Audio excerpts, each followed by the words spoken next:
Hey guys, it's Cesar from Akio Sports, and today's video is a fun one. It's a fun one for me because we're able to debunk and demyth a lot of the things that I was taught as a junior, taught as a performance player, and something that I was teaching when I was a much younger coach and inexperienced.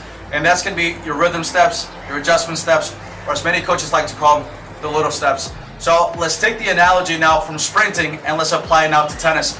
So in our constrained environment here on top of the rooftop during the middle of the lockdown, I'm going to use the lacrosse ball to my left as my center hash mark.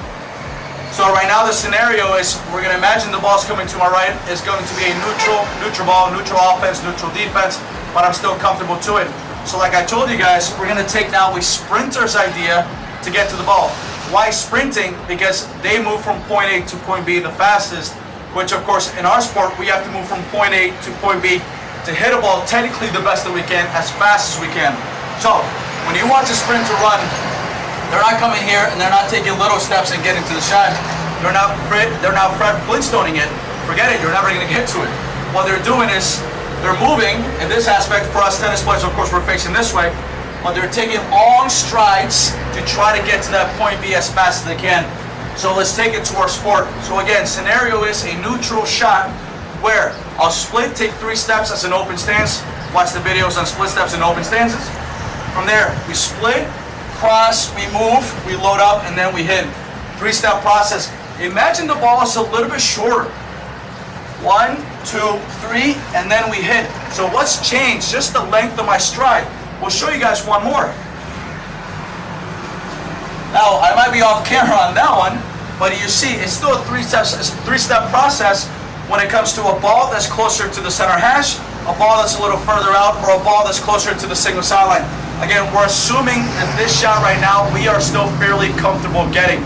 And with 3 steps, you should be comfortable enough from right off center all the way to single sideline as a good mover, as an efficient mover.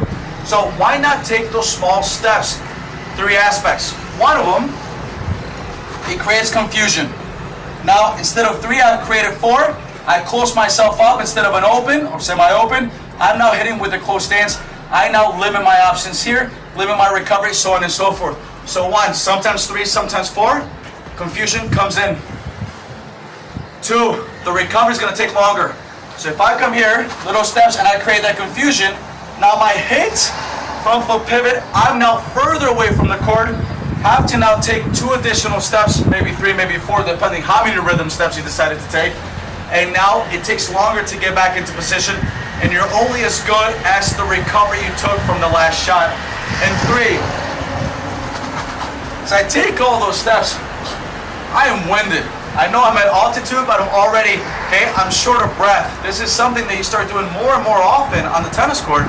You're going to be more out of breath, you're going to be tired, and of course in the important stages of the match, during the latter stages of the second set when you're trying to close the match off, or maybe you've come back and taken this match to a third and you're closing the match off on the third, you want to be at your best at the end of the match. You don't want to make sure you use all that good energy at the beginning and then all of a sudden you lose at the end. In our sport, the clock doesn't save us. You're the only one that can save yourself.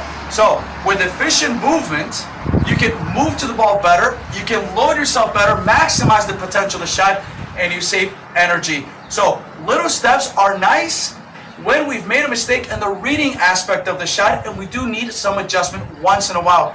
But this should not be the rule, this should not be the norm, and truly it should be avoided at all costs. So go out there, become more efficient with your movement, stay healthy, stay safe, and hopefully we'll see you on the tennis court soon.